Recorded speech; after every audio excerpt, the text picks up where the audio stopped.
Hello, everyone. Just wait a few minutes for people to roll in, or not. I'll just start talking. Good to be here. I'm going to have a sip of my water.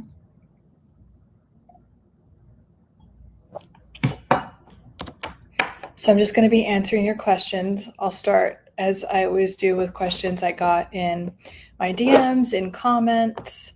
A lot of times I feel like there's like themes. Like a lot of people ask the same, just random people that don't even know each other.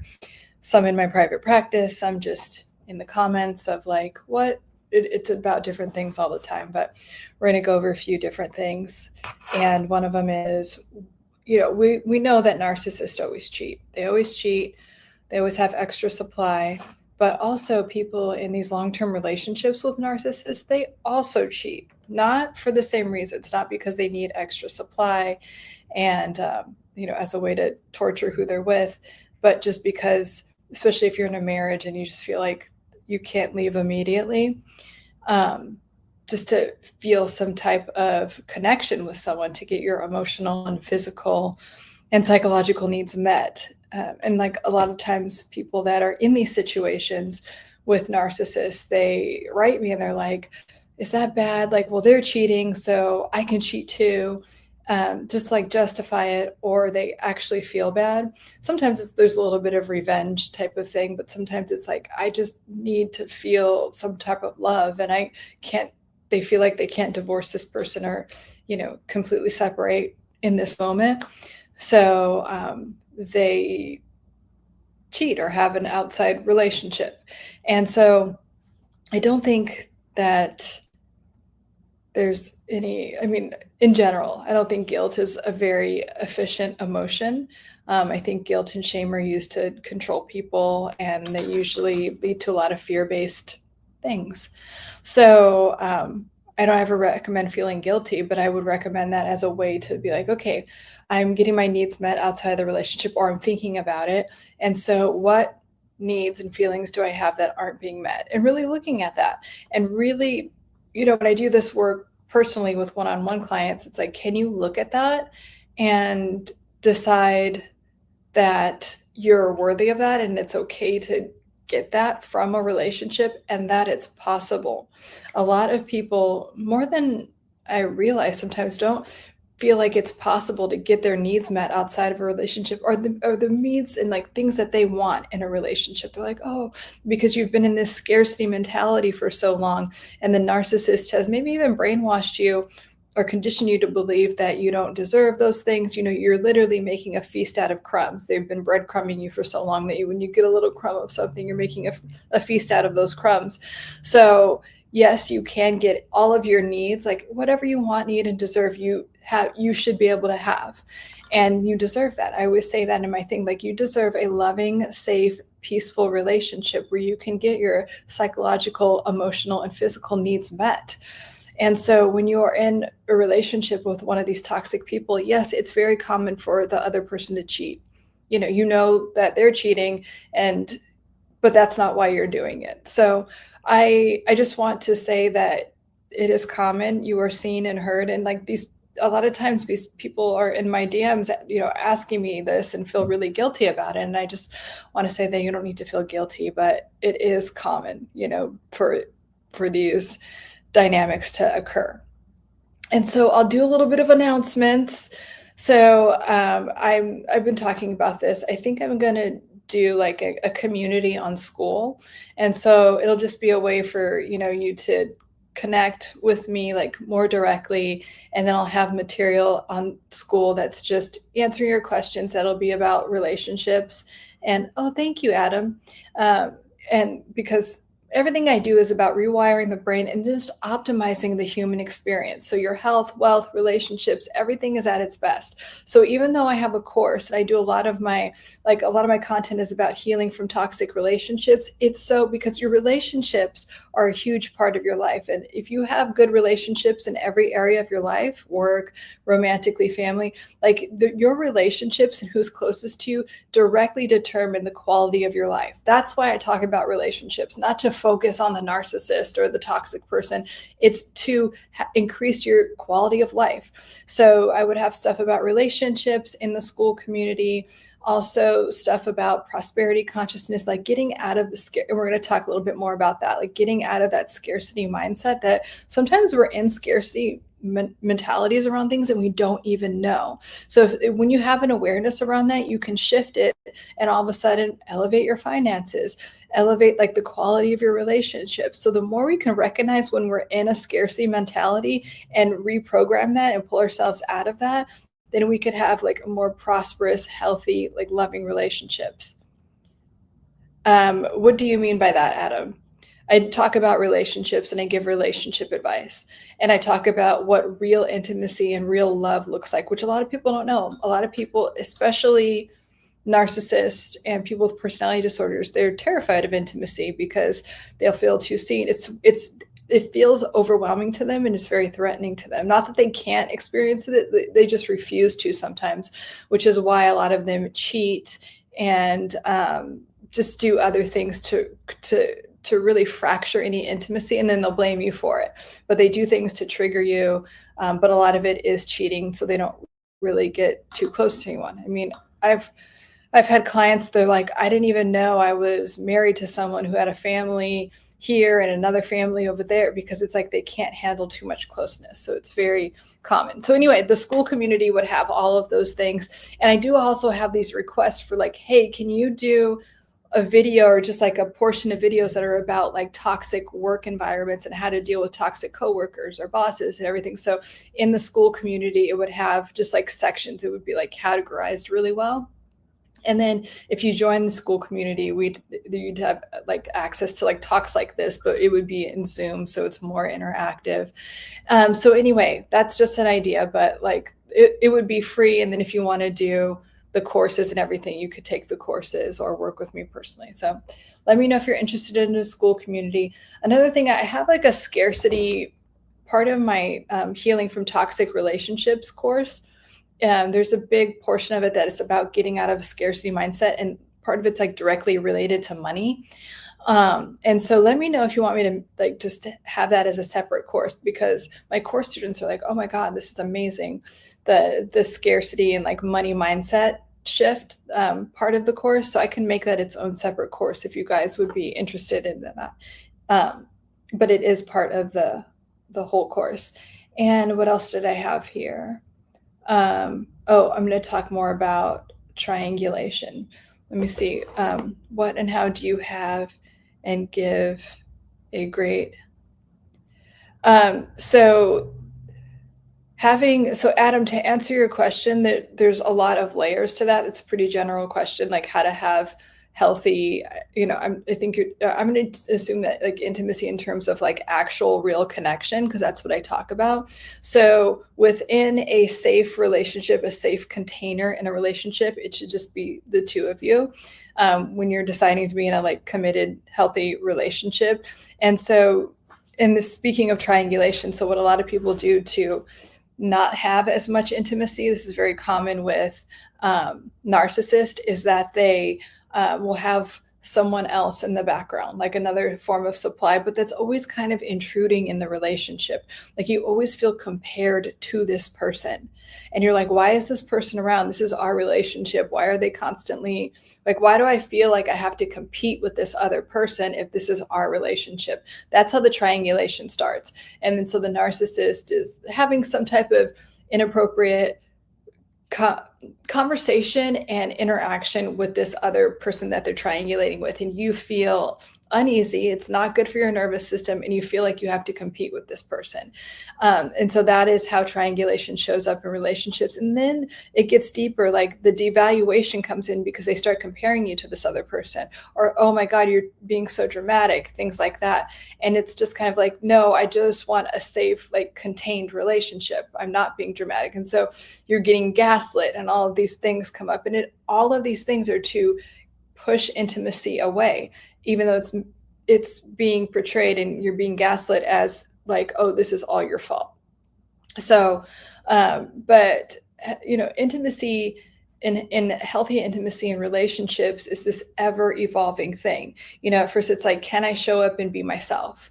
Can I show this person all parts of myself? And then when you're in a long-term relationship, it's like, can I heal and evolve with this person? Because real relationships beyond the superficial, like idealization, love bombing phase, or like honeymoon phase, like when you really get to know someone, conflict is going to come up, and conflict is natural and healthy, and it should lead to a deepening of intimacy. So you are in a place where you're safe enough to get triggered and let that person know that you're triggered, and you could have healthy conflict resolution from there. A lot of relationships fall apart because there's some type of conflict, and then people go like this. Instead of coming together, you temporarily separate, and then you come together, and you deepen the bond, and you feel safe, and you feel seen and heard in a way that you wouldn't in other relationships. But a lot of times people shy away from intimacy, and it really rots, it really corrodes the relationship. And I've mentioned this before, like when I dated a covert narcissist, which is just a narcissist, but they come off happy, and it's like they're the victim of some other of a narcissist, and they're just so wonderful and generous, but they're still narcissistic. And I remember saying, like, I was uncomfortable with something, a triangulation situation, and the covert narcissist was like, I'm not into this conversation. So we couldn't even talk about it. And I'm saying this because I know a lot of people, like a lot of you, are going through that, and like that's how it looks.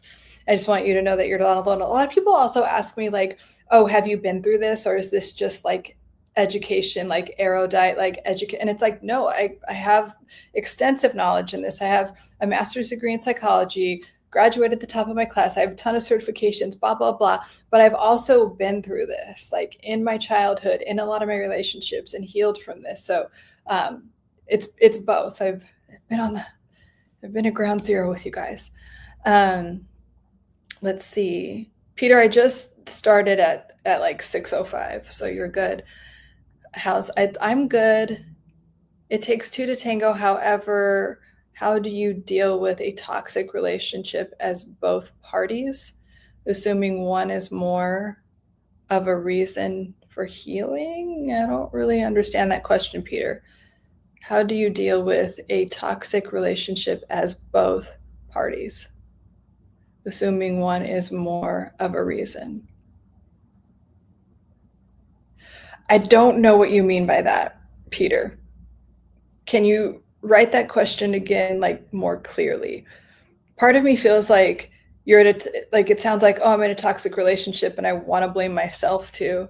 That's kind of what it sounds like to me, but I don't really understand the question right now.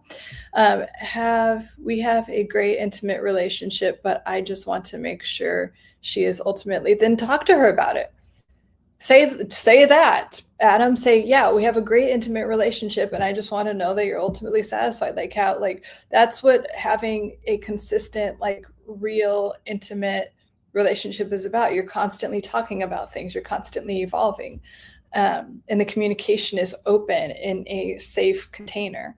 But I understand if that's not. No, yeah, it is. So this is like what you're saying is just, it's just like constant communication about it, and letting your partner know that they're safe to communicate their needs and wants. And even if it's something like, oh, I don't like this, maybe also like constructive criticism, that you're open to that, and that it's a safe environment for you to have constructive criticism and say that stuff that you don't like also, or that you would like more of, and that not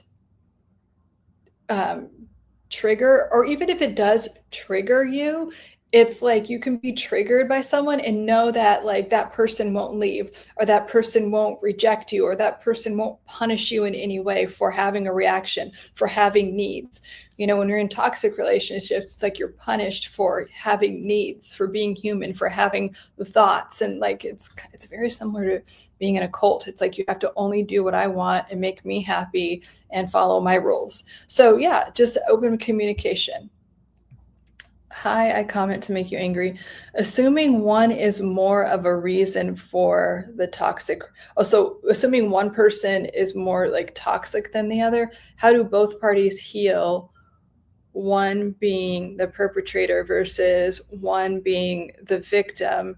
No one's a victim.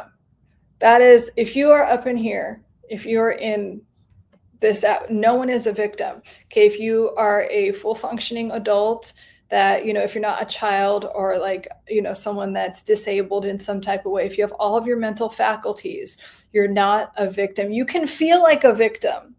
But this is one thing that people get triggered as fuck with me, because I'm like, you're not a victim. You made those choices. And I have been in the depths of despair. I have been in abusive relationships, but I chose those things because I was unconsciously playing out wounds that weren't healed yet, that I didn't want to look at. And so I felt very victimized in those things, but I allowed it. I, you know, chose to be in that relationship until I didn't, until I was like, I'm going to look at this. So, I just wanted to say that, because like that is one thing that, you know, I'm very like nurturing, and I'll really talk you guys through a lot of things, and sit on these lives for, you know, whatever my boundaries are in terms of time. But no one is a victim. You're not. And once you realize that, you can really shift your life really quickly. I know that's a kind of a hard pill to swallow sometimes, and it's like, I feel really victimized. You can feel that way, but you're not a victim. And that should be the most empowering, like, amazing feeling, to know that you're not a victim. Okay, perpetrator versus one being the victim, if I can call that. But you're right. I feel more I was the reason. So even like like I said, narcissist and any personality disorder, they cause the chaos, and then they offload all of that shame and guilt and everything they have onto you, and then say that you're the problem. And then if you're like, oh, okay, I am, then you're perpetuating it, you know. And I have been there, trust me. Like, please don't be embarrassed if this is you. Like, I tell this story about one of my exes that I call Angry Midget. He just wanted to like yell at me for something, and then like he was cheating, and then he was trying to accuse me of cheating, and he was like, he went and got my passport, and he was probably like traveling to see someone, so he went and got my passport, and he's like, you must have ripped out pages, which it's illegal to rip out. And I'm like, I ripped out pages, sure. Like, I mean, just ridiculous things that I've been like, you know.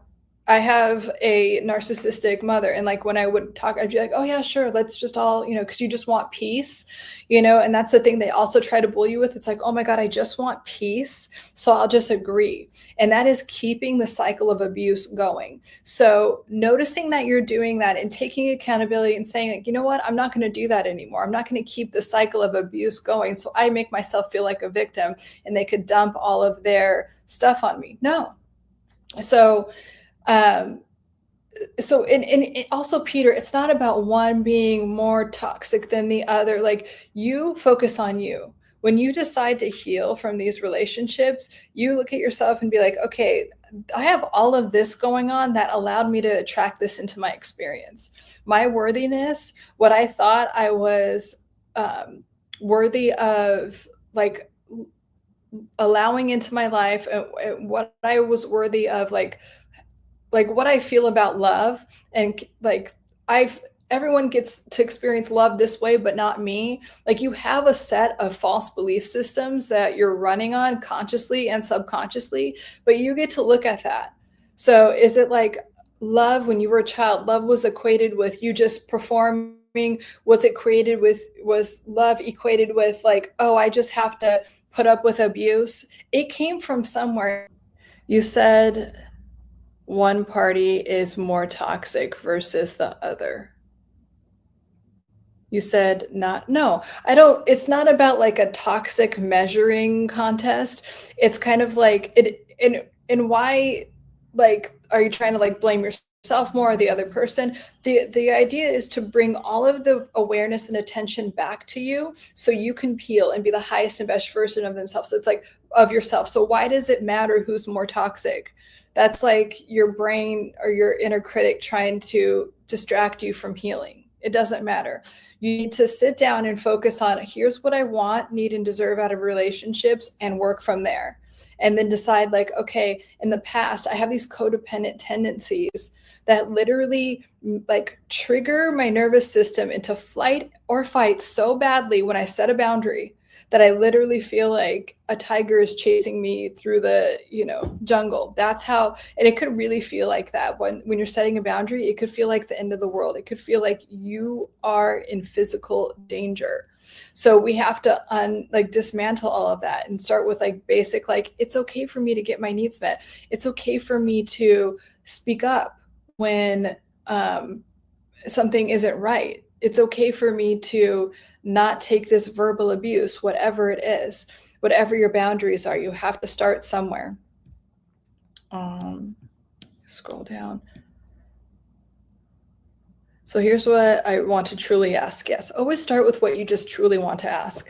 How to properly self-reflect. Peter, okay, you were at the live stream. I gave you a lot of good, I'll go over it. And I mentioned journaling, and you tried to like kick back on journaling. And when people kick back on anything that I recommend, I know that they need to do it. How do I properly self-reflect? You fucking self-reflect, and it gets deeper and deeper and deeper and deeper. You just start and you keep going. I recommend journaling because you're writing and you're just letting like these associations come up and flow and flow. You have all this stuff backed up in your self-conscious, like in your subconscious, and in your nervous system. And so you have to let it out. You have to like flush it out of your body. It's like detoxing. This shit's been in there for a long time. You have to flush it out.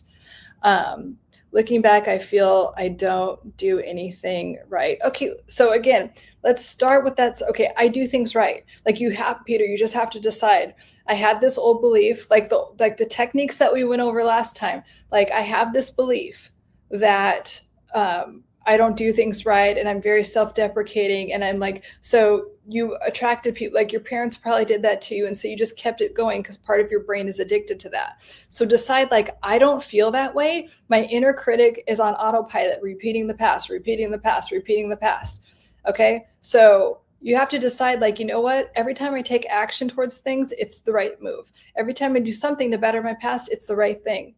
You have to, it's called contrary action, contrary thought. Like you have to rewire it. And so every time you have these thoughts, you have to say, okay, is this contributing? Is this thought contributing to my well-being and my healing or not?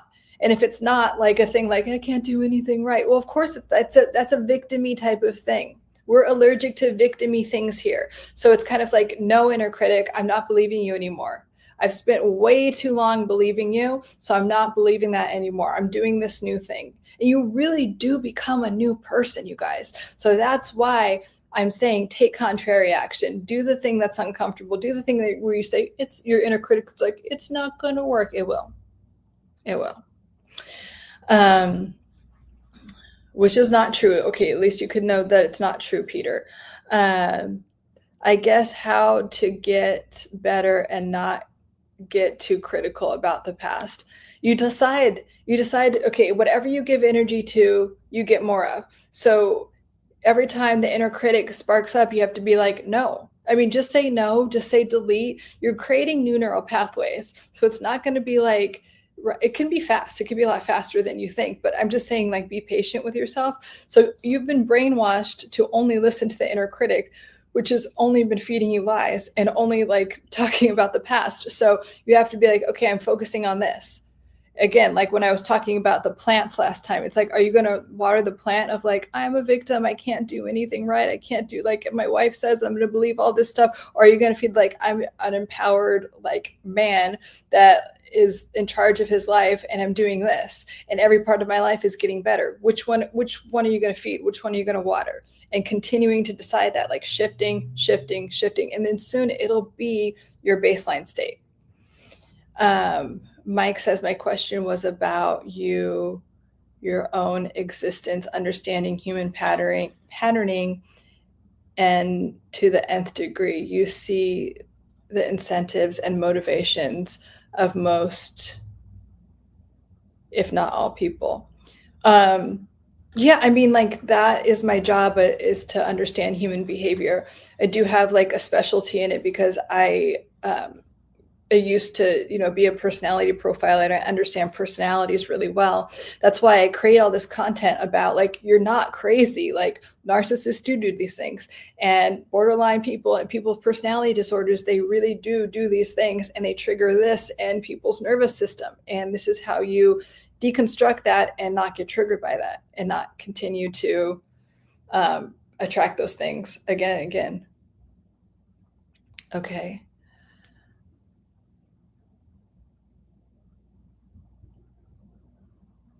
And you can understand your own patterning too by just being a little bit. This is also why journaling works really well, because you're like documenting yourself. You're literally documenting your life. And it's really nice, especially if you're someone that's hard on yourself. You could go back a month and be like, wow, like look at this progress I've made. And then, or a year. And then you could also call yourself out on like, you know what? I'm still with this one area. I'm still doing the same shit and I don't want to. You know what? It's really time to drop that old story. And I know it sounds easy, it sounds like whatever, but you can just decide to drop it. Again, decide means to cut off all possibilities. So you can decide, hey, I'm not this person anymore. I'm not a victim. I don't have any toxic relationships. I don't allow any toxic people who are just draining, right? They're just energy vampires. I just don't allow that anymore. It's just not part of my reality. And you could even take it a step like it never happened. Or you could use the I remember when technique. I remember when I would let people walk all over me or whatever it is. And now that's just not part of my reality. And it feels really nice. But it really is a decision. Okay. Especially healing from NPD awfulness and background and profiling and your education experience. Yeah. So did I answer your question, Mike? I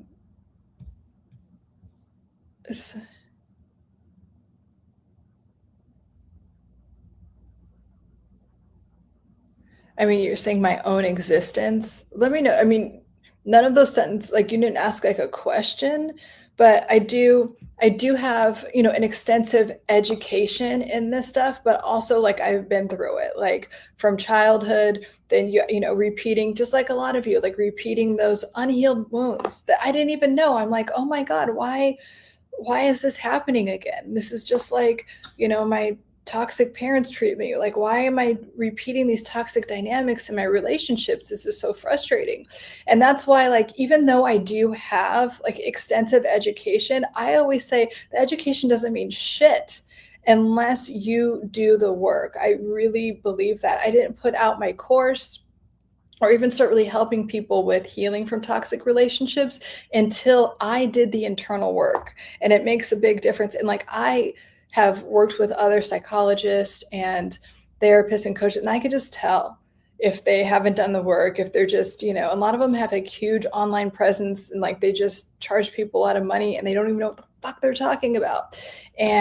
But people, are kind of like sheep, and they'll be like, oh, well, this person has this many followers. And it's like you don't know what you're talking about, and I have clients that have like PhDs and all this stuff. Like, don't hire someone as a therapist or a psychologist because they have a PhD. Because I'm telling you, a lot of those people, they're kind of arrogant and they don't know what the fuck they're talking about. Hire someone that you connect with. Even like some of my best like coaches and stuff, they're just like energy people. I mean, they don't have like advanced degrees like I do, but I've gotten a lot out of it.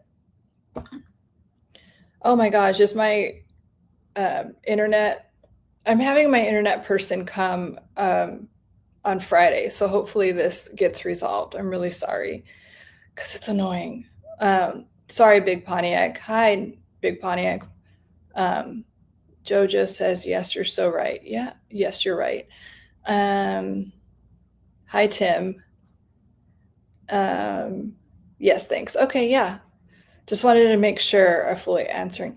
Okay, Peter says, journaling, got it. Got the teacher mode from you.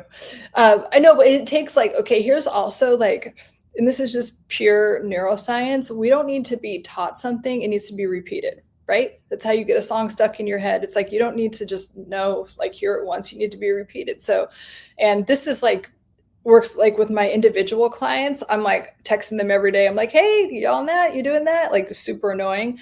Or I'll even just be like a self-proclaimed. I'm like, hey, it's your annoying therapist. How are you doing? Just checking in, because it is good to have someone that's always telling you that again and again and again and again and again, until it's like second nature to take care of yourself in that way and think thoughts and like reprogram your brain and have these neuro transmitters and these neural pathways that are firing and wiring instead of those old ones. We got to let those die by neglect, and they literally do. If you're not thinking a certain way anymore, you stop thinking that way. It's just like basic science, right? Like, and there are so many like toxic people and like the media and like these systems in place that want you to think, oh no, it's this way forever. It's not.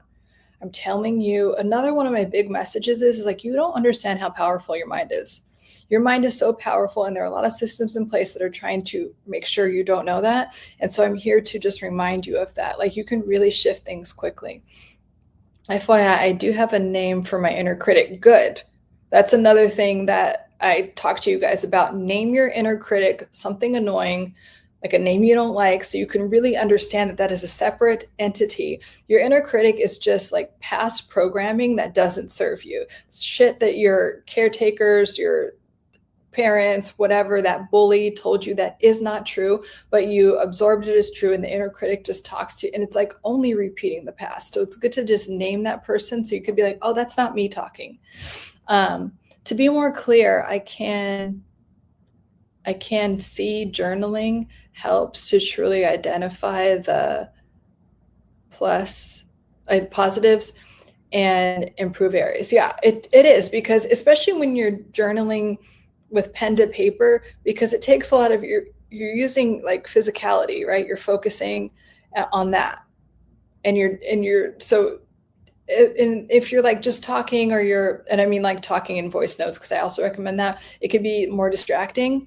But when you're sitting there with pen to paper, there's a lot going on. You're feeling the pen, you're feeling the paper, you're writing, and when you're writing, you're thinking about what you're writing. So you're allowing yourself to really focus a lot of your energy on that.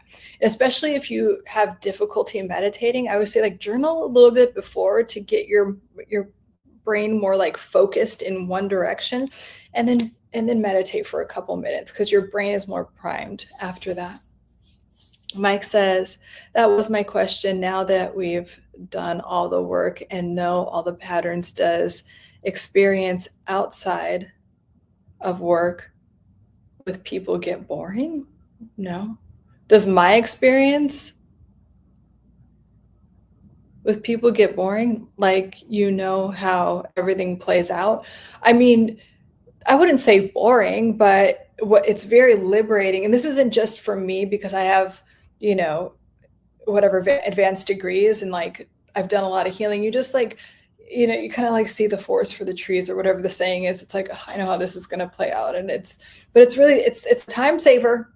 You stop wasting your time on toxic people and situations and like work environments. You don't spend years in these like fucked up situations. It's kind of like, it just gets, and I think it's really spiritual, because it's like you're more connected to whatever your higher power or God source is, and it just moves shit out of the way. Like, I think that might be like what the Red Sea thing is about. It's like it just moves so many obstacles out of the way once you do the work, and you're just more connected to the energy of peace and love, which some people call God and universe, whatever. But it really just moves a lot of obstacles out of the way.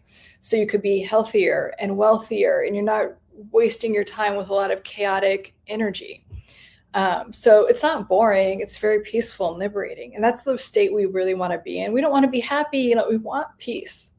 Really, a lot of times when you think you want things, you want peace. You want peace around your health, around finances, around your relationships. You want this like lasting state of peace. That's why I'm always telling you guys, train your mind to be like, my baseline state is peace. My baseline state is peace. I'm peaceful. My nervous system is relaxed.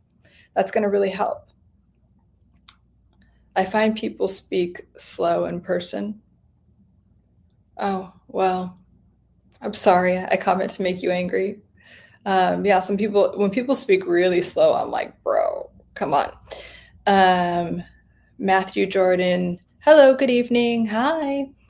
Mike, I see more room for peace and freedom. Yeah, that's what you want. Like, do you want all the chaos? And if you've noticed, and narcissists and people with personality disorders, they'll tell you this. They're like, I love the chaos because that's really stopping. What does chaos do? It's a low vibrational energy that one makes them the center of everything and then distracts you from your goals, your health, your up, they're just draining the energy from you, right? You're probably not getting to bed on time. And it's just so when you do the work, you like really flush those people out of your life.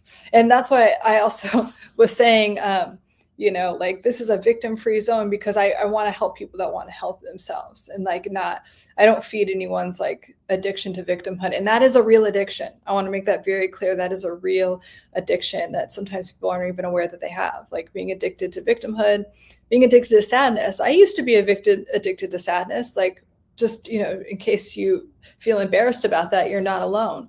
But you can definitely overcome it. And it's very liberating. It's so liberating. Chaos is foolishness. Agreed, Matthew.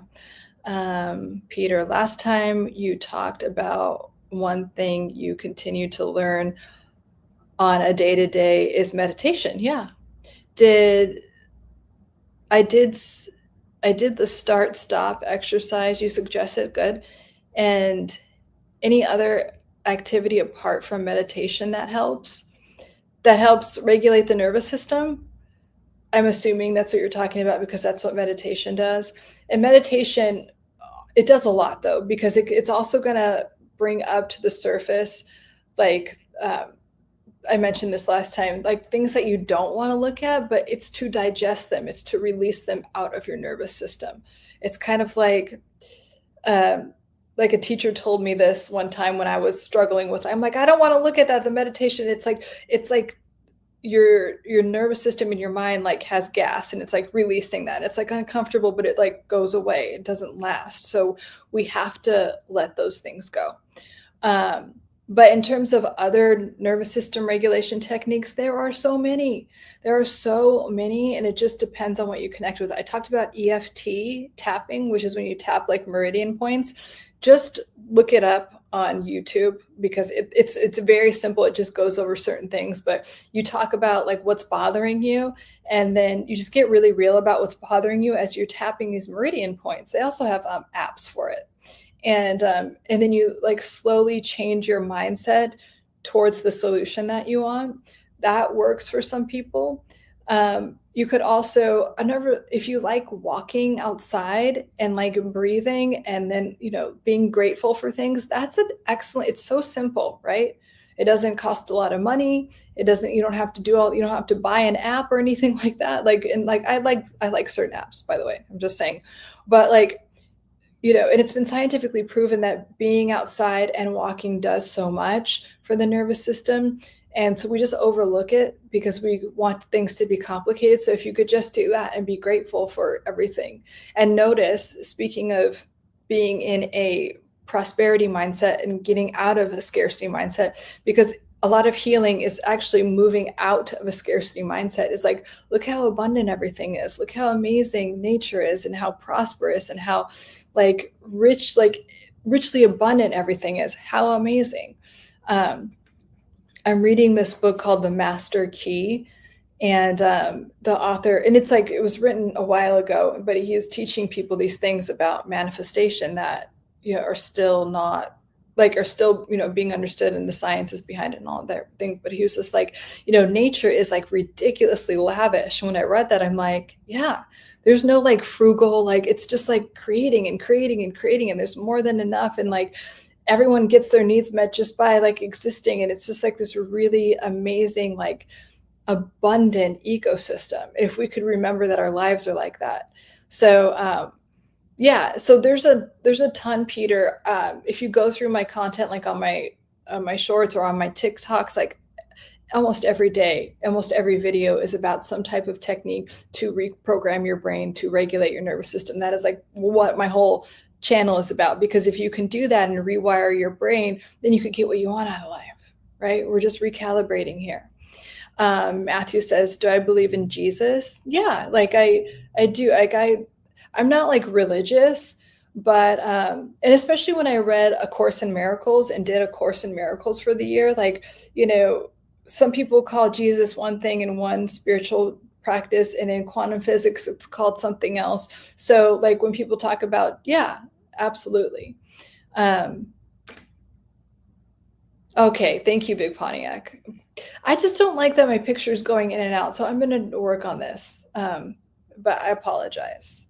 I take responsibility for that, even though it's my internet. Because I have my internet people out like all the time, so I'm a bit frustrated. Okay, I come in to make you angry, not you. There's people whose thoughts and words, I feel like I talk too fast sometimes. Thoughts and words either can't keep up or don't match. You can see them thinking milliseconds or, oh yeah, I know. It is. And some people just like, brains compute slower. Sometimes people have, overload, processing overload when they're talking. And that's kind of like more of a neurological, neurodivergent issue. So, um, and then some people have it when they're nervous. That's the thing too. They just slow their talking down because they're actually really self-conscious and nervous. So if I can tell that that's the case, I just try to be really warm and, kind, and like let them know that I'm listening, and there's nothing to be nervous about. I'm getting better at active listening. It's tough. Yeah, active listening is tough sometimes because a lot of people are waiting for their turn to talk, or a lot of people, I'm not saying this is you, but I'm just saying a lot of people feel like they only have a sense of worth if they're just if they're displaying like how smart they are or what they know or what, like, instead of it being like a synergistic thing, like, oh, we're having this conversation, or, oh, I'm holding space for this person. People can really tell if you're actually listening and holding space it without, it's just a nervous system thing. Like, we have these primitive parts of our nervous system, and it's like two people can like be the same body position, because there's a lot of stuff about body language, same everything, same eye contact, but there's something the nervous system can detect when you're actually listening and actually holding space for someone. And it just, people just know. And I get comments a lot, like especially with when people take my course, because I still interact with people in my course, and then when people, my one-on-one clients, they're like, you're really listening, and I could tell that you really care. And it's sad because they're like surprised almost, and they've worked with other people, they're like, that's not always the case, which is sad. Matthew, thank you. You're welcome. You seem really at peace. I really am at peace, and I want that for you guys. I really want that for you guys. And that's why I talk about it. That's why I give you these techniques. That's why I hold this space for you, because I want you to have that in your life, and please just start telling yourself, my baseline state is peace. When you have a baseline state of peace, your health obviously gets better, your mental health, your mental and emotional and physical health get better. You're in a more creative space. You're just like in a flow state, like that book. Here it is, Flow. It's a good book, but it just allows life to work in your favor so much better. And I talk about, everyone has a purpose. Everyone's like a channel for something. And so when you're in a state of peace, you're open to that. Like, a lot of creatives or people talk about that. They're like, oh my God, the idea came to me. I gotta like, I'm just a channel for it right now. But when you're in a state of peace, that can happen a lot better. Peter, how do you deal with people in any form of relationship in real time? You work on yourself first. Certain triggers go away. And then saying, how do I deal with people? I mean, deal with what situation? Like, what does that mean? And this is also like self-concept work, which is important. Like, how do you view yourself? I don't view myself as someone that needs to deal with someone. I interact with people. I help people heal. I help people grow. Um, I want you to be like the best version of yourself, but like, I don't feel like I'm like dealing with people. I feel like I try to hold space for people and help them be the highest and best version of themselves. And every time I say highest and best version of themselves, they're like, you smoking weed? I'm like, no. Or they're like, I could just get like a fucking joint if I want to be the highest version of my. So I'm not talking, I mean like operating at the highest frequency, because just in case you were thinking about leaving that comment. Um, I want to be true to myself, but then worried if it will be too blunt for the other person. Again, Peter, bring the awareness back to yourself, because it's still that codependent stuff. Do you see how it continues to show up? Oh, like, what if, da, da, da, and I can't do this. I have to shrink myself down for, why would you shrink yourself down for someone else? And I'm not talking about being like actually rude, like, you don't need to walk up to a fat person and tell them that they're fat. They probably know they're fat. Like, what common decency, and I'm not going to talk to you about what manners are, because you know what actual good manners are. So if you're worried about that, you're either surrounding yourself with people that are narcissistic and everything you say triggers them, or like you're just, and it sounds like it could be both, but it definitely sounds like, oh, I can't be, like the inner critic's going like, oh, now I can't be myself, and now I have to shrink myself down because it'll be too much for everyone. If it's too much for someone, who cares? Like, again, this abandonment wound that's there. I would also, Peter, look up anxious attachment. I have some stuff on it, and then decide to release your anxious attachment, because that's what's underneath a lot of this, like, I'm scared, victim-y type of stuff, is the anxious attachment. So that gets to be healed. Jojo, I have 2 kids that are minors. What can I say to them when they ask what really happened between mom and I? I don't want to tell them what she did. I should, but I don't want to. Yeah, when they're minors, like, that's something to do when they're adults. And a lot of times narcissists, what they also do is weaponize the children. And so there are diplomatic ways without saying like the details, but I do actually recommend going over the details, because kids are, they're, especially when they have a narcissistic parent, they're usually a little bit controlled by that parent, because they're scared, and like, kids want to feel safe. Kids will do things like against their nature to feel safe, which is sad. And it's sad that narcissists would want to weaponize that. So I feel for you, Jojo. And so you can say something in a more diplomatic way. Like, we had different opinions about what we wanted out of our relationship. We had different, if they're asking you specific, like, mom said this, what do you think about that? Then I would be more direct. But it's kind of hard to answer like so generally, because like when I'm working with my clients, like, I give them a very specific script to their specific situation. But definitely don't ignore it, but like, say like we just decided that it's better if we live separately because we weren't getting along, because we wanted different things from our relationship. And you can get like a little bit more specific, but I wouldn't be like, yeah, she cheated on me with like this. Not right now. Not when they're still minors, but when they're adults, yes. I think it's absolutely okay for them to know that. But, and also my other question is, because this is what I do with my individual clients, are your kids in therapy? And if your kids are in therapy, are you asking the therapist, because like everyone has to be on the same page, I mean, you and your children. And so if the children are in therapy, I would definitely ask their therapist, and so everyone has the same story, because the narcissist is going to tell a very different story that makes her look like the victim.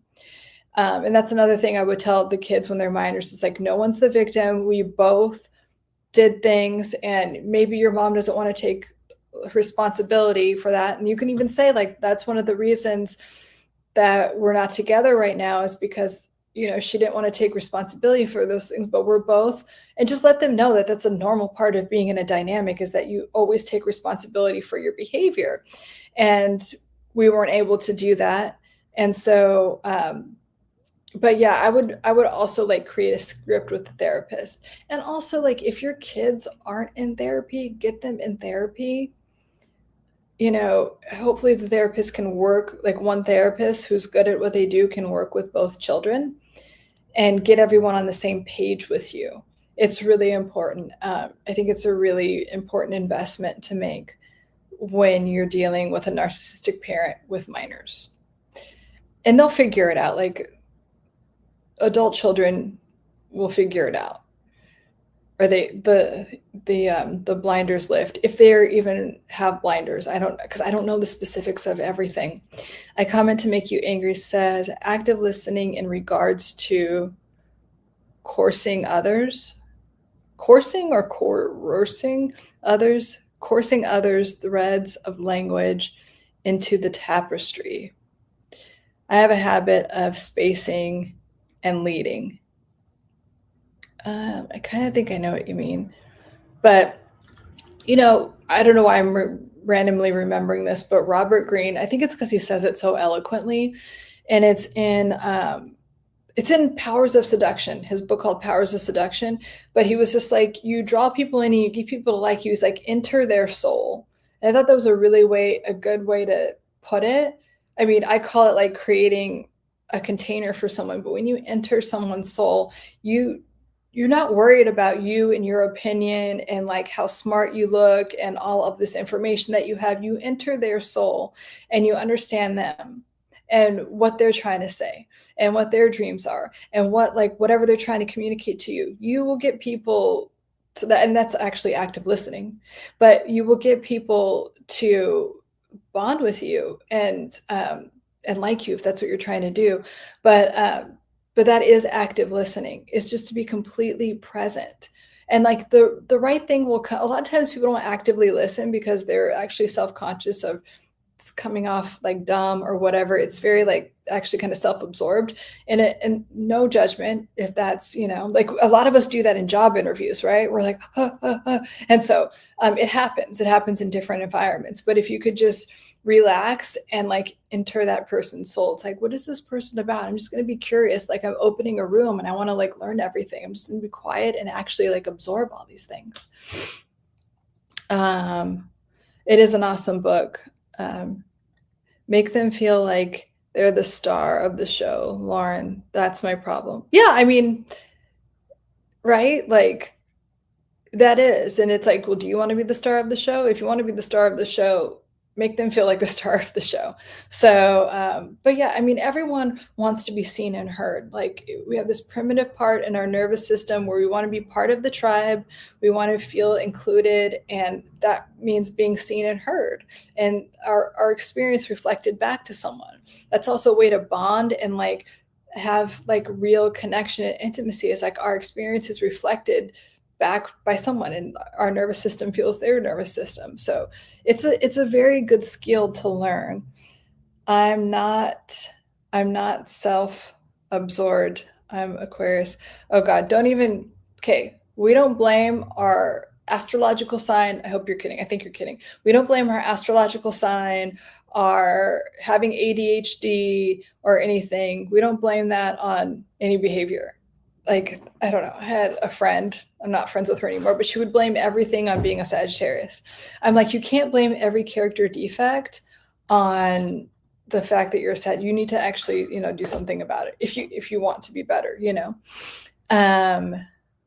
Picture on my end is clear. Thanks, Jojo. Let me scroll up. Okay. Yeah. Okay. Peter says, yeah, I got it. I wasn't talking about good manners. I figured. I just wanted to make sure. The codependency, that's what it is. The codependency and the inner critic is something I need to focus on. And it's just like, it's like healing, it's releasing it, right? Like we talk about in letting go, or when I was talking about that book, it's like, I have these tendencies and they're survival tendencies.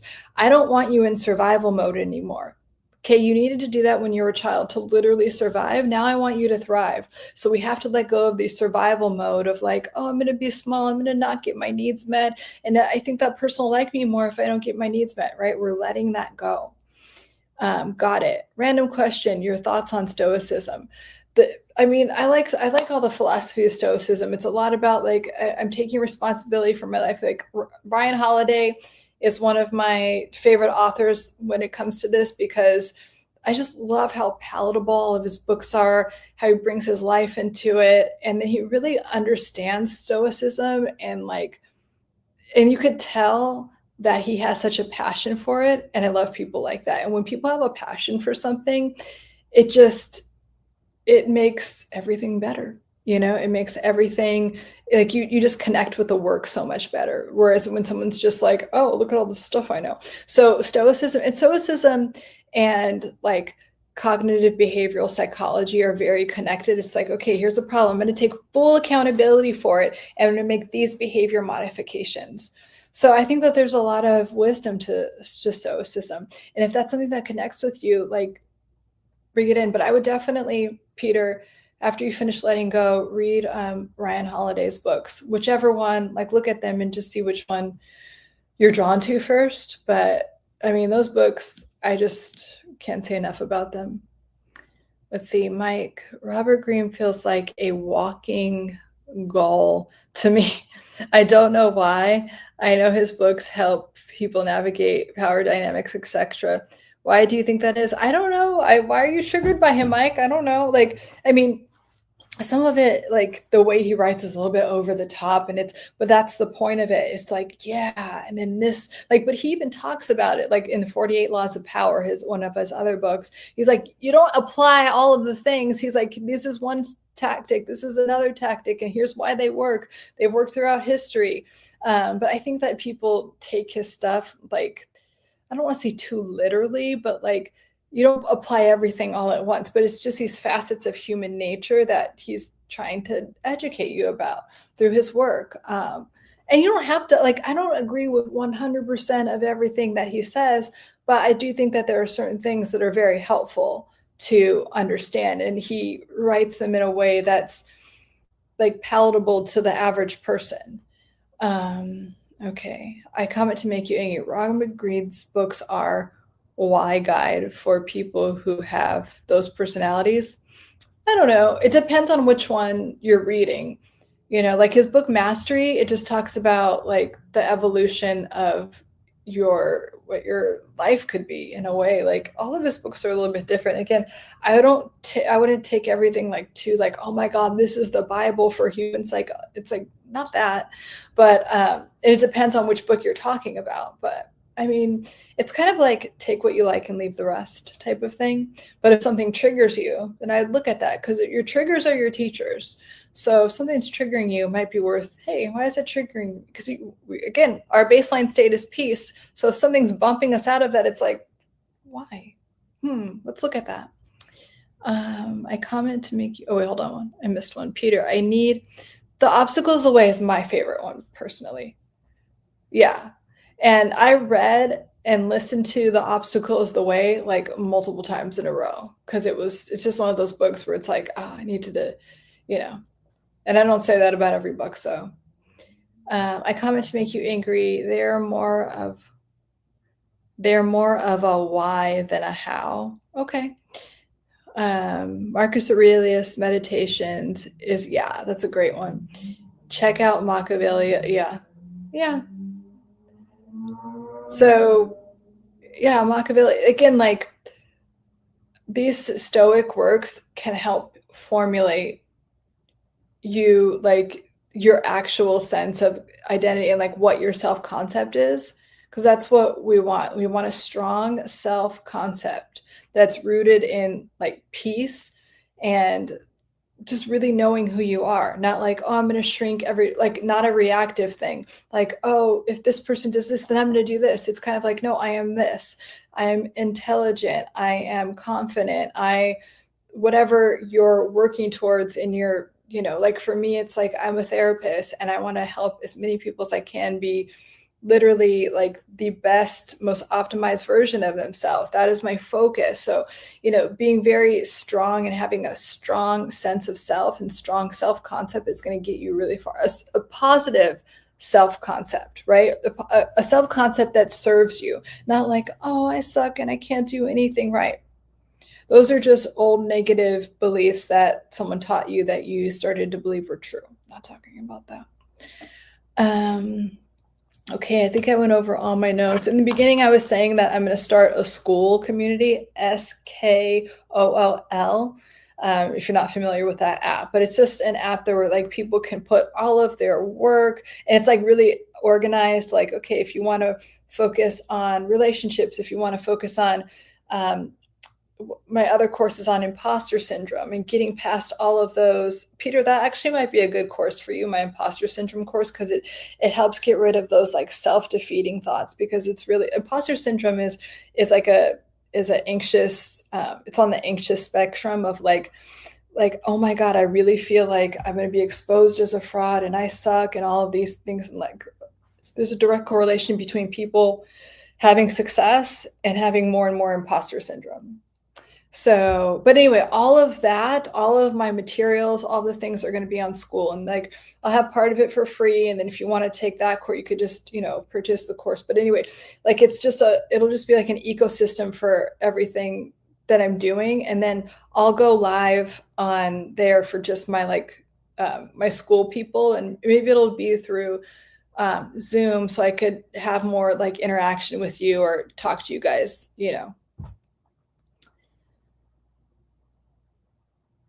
Peter, that's a Peter course.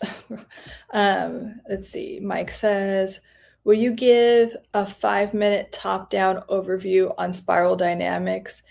If that is a, yeah, actually, I should do a video on spiral dynamics. But so spiral dynamics, it's deep. It's like, there's a lot to it, but to talk about it in general. So Maslow, who wrote the hierarchy, Maslow's hierarchy of needs, it's like a little pyramid that's very common. You might have learned it in school, and the baseline is like food and shelter and breathing, right? That's to survive. Like you need that. There's survival stuff. And then up one is relationships and community. And then above that is like accolades, all the way up to the top, which is like spiritual, like being connected to God, or a sense of. That's why I was saying in like last live stream, when people were like putting down, like thinking I was being religious or not understanding what Carl Jung is talking about, how everything is solved or manifested on the energetic spiritual plane. Like you might not get it, like you're not at that level of consciousness. And I'm not trying to put anyone down, I'm not trying to sound like all elevated or whatever, but we're at different phases in our evolution, and that's okay. I really don't mean it in this like demeaning way. I mean it like we're all always evolving. So anyway, Maslow did that, okay? And then his buddy, I think they're both in grad school, or they were both like teachers at a university. His buddy, and I can't remember the buddy's name, invented spiral dynamics first. And like Maslow made it like a way easier, simplified version for us to understand. But spiral dynamics is like there are these people, and it's also a pyramid. It's super interesting. I would just Google it, but like I mean, like after, to keep learning about it, because I'm still always learning about it, because there's like so many layers to it. But he wrote like that everyone is at these different levels of consciousness, right? And so some people, and they're all, he color coded it, and the colors don't really mean anything. And you don't want the brain to like associate them with anything, but like the yellow people are at this stage, and like these people are at like, so for instance, like the beige people are kind of like living in the jungle, and they're just very at peace, and they're very spiritual and all of these things. And then like the green people are like the Epstein files people, like, and they're operating this, and they get power this way, and they see the world this way. And then the red people see the world, but anyway, they're all just labeled. He just has them color coded. The colors don't mean anything. And it goes all the way up in a pyramid, and at the top, that's the most interesting part to me. He's like, there's not a lot of humans that are here yet in terms of like spiritual evolution and understanding themselves and being at this level of like peace and really understanding what the like energy of love is, that some people call God and some people call universe or whatever. But when you're in that level of consciousness is very much elevated, and that's where people like experience like miracles and all this stuff. But like that's what he's talking about. So spiral dynamics is just different levels of consciousness. And when you become aware of them, you can elevate your levels of consciousness. David R. Hawkins, in Letting Go, but in all of his books, talks about that in a different way. He has like, it's like a cone shaped thing, and like the fear-based emotions, which is like guilt, shame are the lowest vibrating ones. And then we have like hate and all like anger, fear, all these things, right? Are are people are operating there, and then there's kind of like this buffer. I think that anger is the one that kind of starts to elevate you towards better and better emotions, and then peace and love are the highest vibrating states. And so it's kind of like David R. Hawkins talks about it in the same way, like, can you elevate up that scale? And yes, you might have something that puts you in like such a deep state of grief, and then anger, right? Because we, all the emotions that are associated with anger, right? And then you get to acceptance, so you could let go of some stuff, and then you could go up to love, and then, but like, the whole thing is this, like, how do we, David R. Hawkins is like, I'm going to get you up that emotional scale, because then you have a higher frequency, and then you're at peace. So that's essentially what spiral dynamics is about. It's about different levels of consciousness. And when I do executive coaching, I work with executives sometimes, and like at the C-suite level, like I'll work with people that are managers or just people that are helping with teams, or actual CEOs. Like it's usually C-suite level people, but I'll tell them about spiral dynamics, because I'm like, people are at different levels of consciousness. So you want this person to think like this person over here, and there's a disconnect, and here's how to connect it. And so understanding how people are at different levels of consciousness will help you speak their language to them, so you can get the work done that you need to get done, or you cannot get so triggered or feel so intolerant to certain people as well.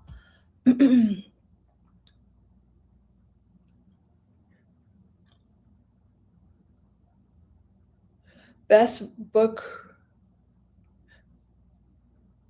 best book recommendation for the subject matter I got, for spiral dynamics, there's not that many books on it. So I would just, if anything, I got a few Audible credits I need to use. So there's one that's just called Spiral Dynamics, and I think I have it right. I don't know where it is, but I have it like somewhere. I'll make a video on it. But yeah, it's by the author, and there aren't that many books on it. And I haven't checked in a few years, but since I have checked, there aren't that many books. So I would just find one the one that's called Spiral Dynamics. It has a lot of, or has like the most reviews. Start with that one to learn more about it. And then also like learn about Maslow's thing, because Maslow's hierarchy of needs does mirror that. It's just more simplified, which I think is great. God, I comment to make you angry. You have some.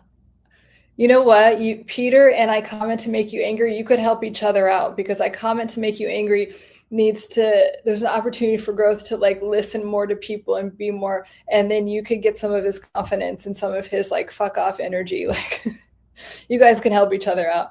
I think I have it. I just need to ask the Smeargle in me to get out. Yeah. No, that's not the name of my inner critic. Yeah, exactly. And not even to like, so with your inner critic, you don't have to like come with reason, because what we resist persists. You don't want to be like, you just want to be like, with your inner critic, I know what you're doing. I see that you're trying to keep me small, and maybe you think that you're keeping me safe by doing that, but I don't need that old survival mechanism anymore. Thank you. Bye. Not like, I'm going to shut that off and numb out, and no, because we don't want to do that. So it's like just shifting out of that resistance, like type of thing. Like, don't tense up, relax, and be like, again, that state of peace. Like, nah, I don't need that. It's kind of like if someone were to say to me, you are an obese redhead, I would be like, no, I'm not. And I'm not really triggered by that, because I could stay in my state of peace. Because it's like if my inner critic tried to say that to me, I'd be like, that's so dumb, like not true. So you want to be like that about these things that used to trigger you when your inner critic. So if I read all the Hawkins books, there is a rather large overlap. So if I read all yeah, I mean, my favorite one is Letting Go. And then if you're going to read any of David R. Hawkins because he has a lot of them and there is a lot of overlap. And he does that on purpose because, again, like I was saying, it's to have things on repeat. You don't need to learn something, you need to have it repeated to you over and over again until it's incorporated into your nervous system and being. But if you're going to read 2 of Dr. David R. Hawkins' books, I would read Letting Go and I would read Power versus Force in that order. Comment to make you, I just bugging you, baby. That got a buddy, sorry. That I've always been that guy who gets people out of their shell. No, it's nice. Oops. I didn't mean to hide that. Yeah. Okay. Gets people out of their shell. Nice. I tell them it's not cocky, it's confidence. They see what the difference. Confidence can be backed up, and it is something that people feel in their nervous system. Like when you're actually confidence is a drug that people love. When you are actually confident, you don't have to say anything. People just know. We know it in our nervous systems, and people are very drawn to it. So when you come from that place, and again, confidence has a lot of peace attached to it. I don't really care what people think. I'm just here to enjoy myself. I'm here to bring value to people, and that's all I care about. I'm here to live my life and enjoy my life and, connect with people, all the things. It's not like I have something to prove. I have It's like that's cocky or arrogance. Arrogance is very repulsive. So when we're just confident, people are like, oh, give me some of that. Love or above. I don't know what that means. Big Pontiac, love or above. Did I miss something? I don't think so. Big Pontiac, 7 people in give a like. Oh, you're sweet. Thank you, Big Pontiac. I comment to make you angry. The world consists of rabbits, wolves, and okay, yeah. That's your worldview. You're entitled to it. I'm here because I highly respect this girl. Thank you. Thank you so much. And I love holding space for you guys. I really do. And I like conversing with you in this way. I just want to converse. Yeah, exactly. So no, I appreciate it. I appreciate it. To Lauren's point, let's do a Freaky Friday thing. Oh, I comment to make you angry. Yeah. Yeah, you guys can switch roles. No, I mean, we're all here to learn from each other, right? And I also think because I'm a big believer that we attract everything into our experience. So sometimes the thing that you need to hear is reflected in someone else. And it's or the thing that you want to be, do, or have is reflected in that other person. It's okay, if that person can have that, then I can have that. So I really don't think anything is by coincidence. So I'm glad you guys connected in that way. But so I'm going to wrap up, you guys. Great chat. And on this one, I didn't have you could see it from the beginning. I didn't have a ton of other questions. So it was nice to just chat with you guys. Again, if you follow me on TikTok or Instagram and have a question that you want me, or if you're seeing this later and you have a question that you want me to answer on one of these live streams, send it to me on Instagram or TikTok, and I will, I'll do it again here. You're welcome, Mike. And I'll repeat it because if you have that question, other people do. That's the other reason I love holding space for you guys. It's one, you're not alone. That's also why I tell you about my background too. It's you might feel embarrassed or ashamed. Please don't. You're not alone. Other people have been through this, and I want you to know that. And you can, I've gotten through so much. If I can do it, you can. I promise you that. So, but it's also to know it's oh my God, I've had the same exact thing. You're not alone, and we are all evolving and healing together. Thanks. Peter says, thanks so much. Always appreciated. We'll continue to keep everyone posted on. Yes, please continue to keep us posted on your healing journey. Let me know next time I see you on a live stream. Let me know how the journaling's going and everything else. I want to hear about it. I comment to make you angry. You're awesome, Lauren. Thank you. Later, Peter. Later, you guys. You guys are awesome. Thank you so much. Love hanging with you guys. Excellent questions. And I'll see you on the next live stream, which will be Sunday for Soothing Sundays. I'll talk to you guys later. Love you guys.